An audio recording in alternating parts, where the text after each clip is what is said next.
Hello and welcome to Brewers Daily, part of the Fan Arch Podcast Network. This episode is brought to you by Kalshi. Use promo code FANARCHBASEBALL to get $10 when you trade 10. I'm Dave Gasper, and even though this was an off day and there still is another one here today, my goodness, the Brewers got to make some moves, make some news, and give us plenty to talk about here on Brewers Daily on a Thursday edition. But the Brewers made a trade. It is trade deadline season. We are in mid-July here. The trade deadline's coming up in just a couple of weeks. And the Brewers have made a move with the Houston Astros, and they are acquiring Lance McCullers Jr. in this trade. Lance McCullers, big-time name several years ago. In his prime, from 2015 when he came up as this kind of rookie sensation as a 21-year-old through 2022. This dude was elite. He was one of the better pitchers, one of the more underrated pitchers in baseball. 3.48 ERA in 130 games over those seasons. He had 11 wins above replacement in those 7 seasons, and he did miss a year due to injury in 2019. But since 2022, so he signed this nice big 5-year contract, $85 million in 2022, heading into that season. Makes 8 starts that year with a 2.27 ERA, and then gets hurt. And that injury cost him not only the rest of 2022, he also lost the entirety of 2023 and of 2024. He didn't return to the mound again until 2025. And he came back, made 16 appearances, and had a 6.5 ERA. So clearly a shell of his former self. Maybe a little bit further away from the injury, he'd be doing a little bit better. This season, 8 games, 8 starts, 6.86 ERA. He has been on the shelf. He has been on the IL since mid-May with shoulder inflammation. But the good news, I guess, is that Lance McCullers has been on rehab assignment. He's made he's made about 3 rehab starts. So he is on track to be returning soon. The Brewers are apparently considering having him make his next start with the big league club and having that rehab start be done, but they are going to see what happens when he gets there. Now, I know I've spent kind of some time in this past week railing about how the Brewers traded for an injured pitcher a couple of years ago in Trevor Rosenthal and gave up a prospect for him. And I thought that was a very poor decision at the time. And Lance McCullers, I don't think you're relying on Lance McCullers for a ton here. I think maybe you're hoping you can get him through a little bit of a stretch because you have Kyle Harrison on the IL. You got Miz that you're giving a bit of a breather to. You got Brandon Woodruff that's hurt. So maybe you're trying to cover some innings there with McCullers. McCullers is the name in this deal. But this is really a straight salary dump for Houston. They're trying to dump his $17.7 million salary for the season. The Astros are paying down a decent amount of that remaining salary for the year. The Brewers are taking on some of it, but not all. So that's good in that sense for the Brewers. But really what this was about for them was the second guy in this trade, Colton Gordon. Left-handed pitcher, 6'4", and he's been in AAA. He's been up and down with the big league club. Doesn't have super great numbers with the big league club. Just looking at what he's done, not super established. But then again, the Brewers have done that quite a bit, where they get guys who maybe haven't quite established themselves at the big league level, haven't been very good in that sense, but they can find ways to turn them around. Because you look at his, you pull up this dude's baseball reference page, which is what a lot of you are going to do when you see who is this guy the Brewers acquired. And you see an 11.5 ERA this season with the big league club. Granted, it's in 4 games, covering 9 1/3 innings, so it's a very small sample size that he was very bad in. But still, the numbers in AAA, really good. And just kind of looking at the profile, the stuff here, he's, kind of a deceptive guy, high spin rates, that kind of stuff. And that's something that the Brewers are generally very successful with.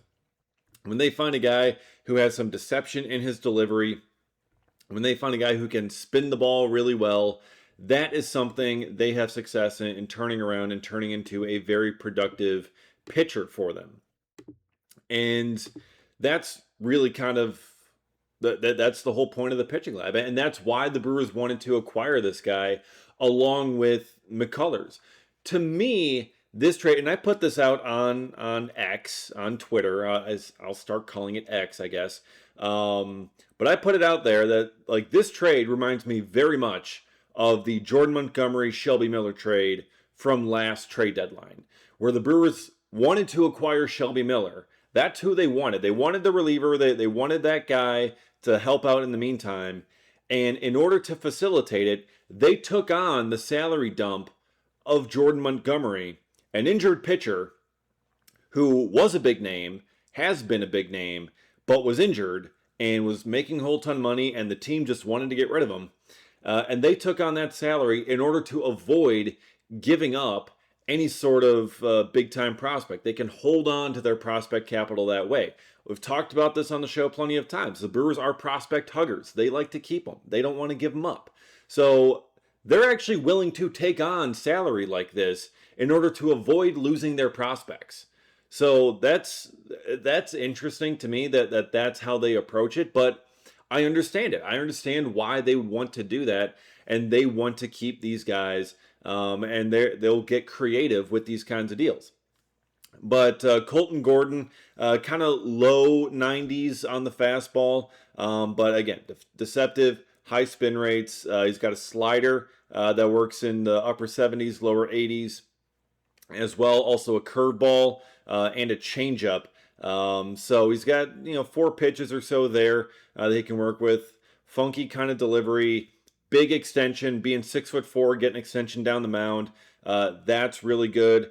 And he's got this lower release angle too, kind of coming out from the side, which is maybe a little bit similar to Kyle Harrison. Having kind of that coming from that low angle thing. Also Mizorowski, but Miz does it from the right side. But just having a bit of the taller guy, but the arm slot is a bit lower, so it's a bit of a flatter angle there, which can mess up the hitters and make things very deceptive.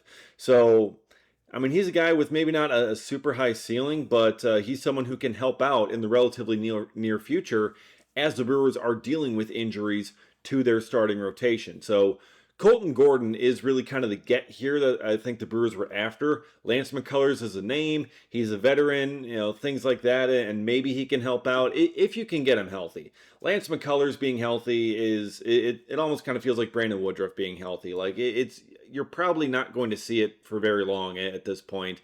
The injuries have just been so much for him over his career. So that makes it tough to really kind of rely on him. I mean, he's kind of a just big name only. Colton Gordon here seems like really the play that the Brewers are going for here. But those are the 2 players that the Brewers ended up acquiring in this trade, and we'll talk about who they ended up giving up in this deal after we also talk about how you can trade every single game on Kalshi. And look, for these games, I mean, it's certainly going to be very, very tough when there's no games actually coming into action here over the All-Star break. But again, we talked about it last time with the Brewers being National League champions and what that is trading at.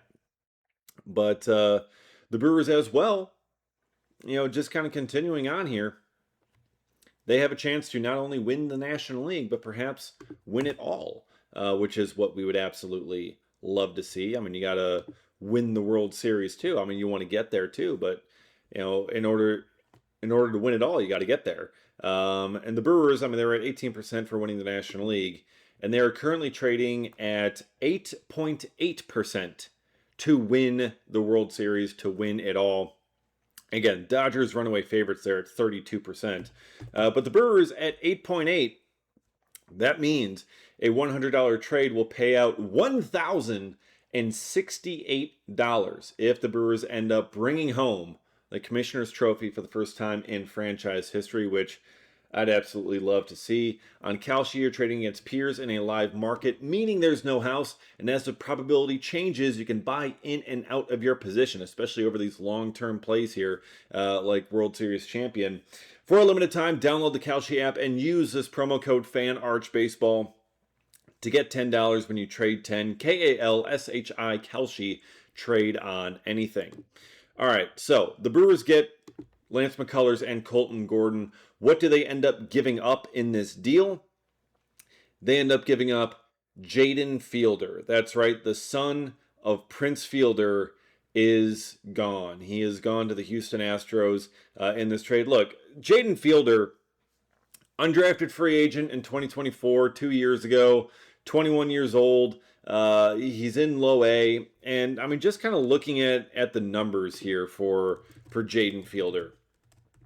I mean, like he's had some home runs, yes, but he hasn't exactly been totally lighting it up. He's hitting 233 in low A. He's got 3 home runs, 10 stolen bases. You know, he hasn't really been a full-time player. He's kind of been somewhat of a bench guy. He's really without a super great long-term position defensively. He can play some left field. I mean, maybe first base, but I don't. It doesn't seem like he has the same kind of power as his old man does. His profile is largely walk driven, which is, I mean, in low A, it's easy to draw a few more walks. As you get further up the system, it gets a bit tougher. His on base percentage is 415, which is great. You know, he's drawn 33 walks this season, but also 43 strikeouts in 176 ABs, which is, as I do the quick math here, okay, 24%. That's not terrible for a strikeout rate, but still, Jaden Fielder. I mean, his value is. You know, I think I've seen a lot of fans be very upset about the Jaden Fielder trade. His value, I think, is largely in name only. You know, it's the sentimental value of him being Prince Fielder's kid, and like wanting to see that next, generation, have that second generation of Prince Fielder come back up. I don't think Jaden's going to be the second coming of Prince Fielder. I just don't see him quite getting there. I don't see him as that highly touted of a prospect to put him in that kind of category. So it is kind of an emotional loss for Brewers fans. But in terms of actual, giving up of a prospect, Jaden Fielder really, I don't think is going to hurt the Brewers too much long term, giving him up. Now, it could be wrong. Maybe he could turn things around and end up hitting 319 homers in the big leagues, because that is what his father did before him and his grandfather before that. So, that certainly is possible, that if a fielder makes it to the major leagues, they are hitting 319 home runs exactly. But we'll see if Jaden gets there. I do wish him all the best, and I know the Brewers wish him all the best as well. But Jaden Fielder going back to the Astros, I think to get 2 pitchers who could help you out here down the stretch, especially one with veteran experience, but I mean also a left-hander with several years of team control and an option year still left. I think that's a very easy price to pay if you're the Milwaukee Brewers. So I totally understand it. I totally get it. And look, I mean, yeah, we see the name Fielder, but I think it's largely sentimental value. Him as a prospect, I just don't see him, getting close to being a big time contributor for the big league club here. So it's a bit of a lower ceiling, I think, on Jaden Fielder there. But with these 2 new guys in, what could this rotation be looking like? What are the plans? And I think a lot of it certainly is going to depend on what the Brewers decide they want to do with Lance McCullers once he gets in here. So they're going to decide, hey, does he need another rehab start? Is he going to just come back and join this rotation? Because, look, we know this. We know that Kyle Harrison is on the IL, so he's going to be out there for a little bit. Jacob Misiorowski, they're thinking, they're just going to have him skip this Marlins series because they want to give him a little bit of an extra breather here, give him some rest, because he's pitched a lot in the early going here in the first half of the season. So could they find a way to fit McCullers in here right away? Potentially. If they don't, Coming out of the break, I'm guessing you're going to be looking at Logan Henderson, Brandon Sproat, Shane Drowan as probably your three for this Marlins series, and then you get to Mizorowski pitching that game on Monday against the New York Mets, and that's lining up to be Miz versus Freddie Peralta on the mound, which should be an absolute banger of a game. That sounds like a fantastic pitching matchup. But that's how it seems to be looking here coming out of the break. Going with that trio of Henderson, Sproat, and Drowan. But there could be a possibility that they fit Lance McCullers in there at some point. So that's something to keep an eye on, but that's how the rotation seems to be looking right now, as we still have, today here before the Brewers come out of this All-Star break and get things started back at American Family Field, which I'll be happy to be back at. It feels like it's been forever since I've been back at the AmFam Clam, but we'll be there. We'll be breaking things down. We'll be getting inside clubhouse content going up on my X account at dgasper24 on there. So be sure to follow if you have not already. And be sure to subscribe to Brewers Daily here. Get notified every single time a new episode drops. Appreciate all of you watching and listening. And we'll see you again next time for another episode of Brewers Daily.